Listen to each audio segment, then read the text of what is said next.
Ya, Sari Meuti AR, NIM 19030960023. Di sini saya akan menjelaskan mengenai jenis-jenis evaluasi pendidikan. Nah, dengan menggunakan sistem evaluasi yang tepat sasaran, maka seorang guru dapat mengetahui dengan pasti tentang kemajuan, kelemahan, hambatan-hambatan, serta kesalahan peserta didik dalam pelaksanaan tugasnya. Nah, pada prinsipnya, evaluasi hasil pembelajaran merupakan kegiatan berencana dan berkesinambungan.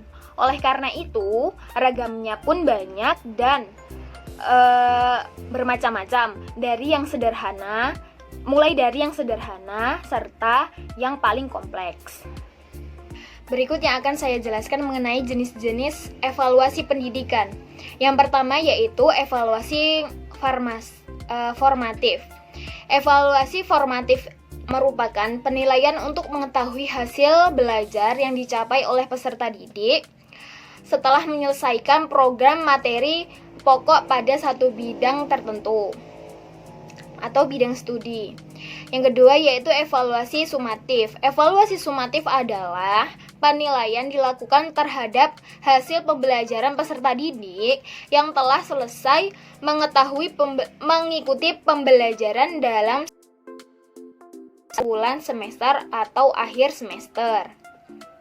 tahun. Ya. Yang ketiga, evaluasi penempatan atau plasmen. Nah, evaluasi penempatan ini merupakan penilaian tentang pribadi peserta didik untuk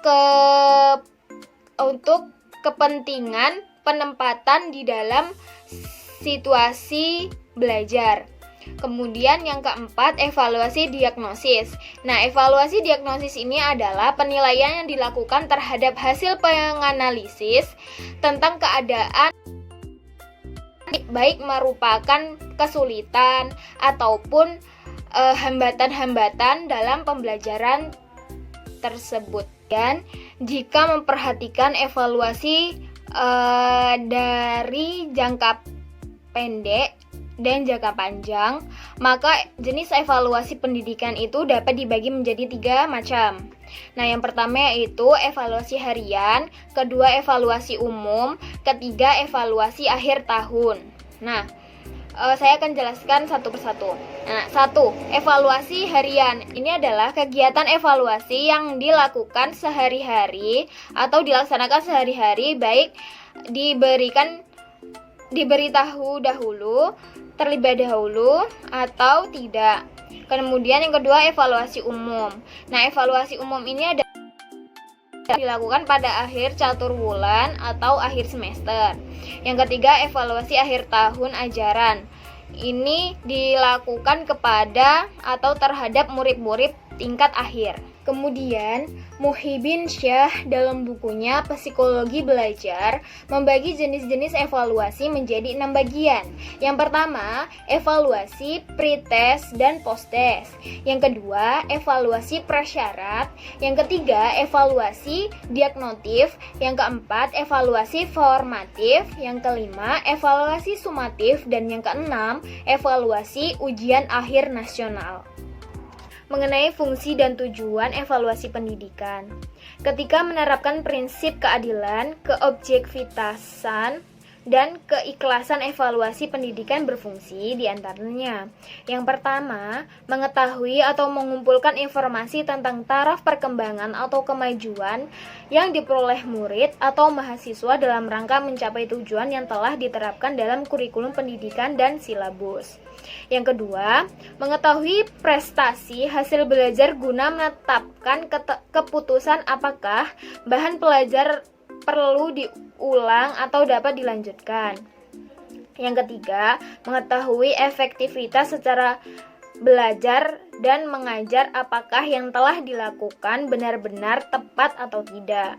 Yang keempat, mengetahui kelembagaan guna menetapkan keputusan yang tepat dan yang berwujudkan persaingan sehat.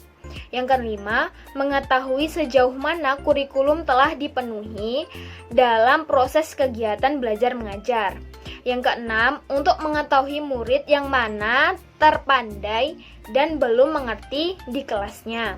Yang ketujuh, untuk mendorong persaingan yang sehat antara sesama murid. Yang kedelapan, untuk mengetahui tepat atau tidak guru dalam memiliki atau memilih bahan dan metode berbagai penyelesaian dalam kelas. Nah, sedangkan menurut Mahyudin dalam buku Tafsir Tarbawi, fungsi evaluasi pendidikan adalah: yang pertama, evaluasi pendidikan memberikan landasan untuk menilai hasil usaha atau prestasi yang telah dicapai oleh peserta didik. Yang kedua, evaluasi pendidikan memberikan informasi yang sangat berguna untuk dapat mengetahui porsi masing-masing peserta didik di tengah-tengah kelompoknya. Yang ketiga, evaluasi pendidikan memberikan bahan yang penting untuk menetapkan hasil belajar dan prestasi yang telah dicapai oleh siswa tersebut. Yang keempat, evaluasi pendidikan memberikan bahan pedoman untuk mencari dan menemukan jalan keluar bagi peserta didik yang memang memerlukannya. Dan yang kelima, evaluasi pendidikan ini memberikan petunjuk tentang sejauh mana tingkat ketercapaian program pembelajaran yang telah diberikan kepada peserta didik.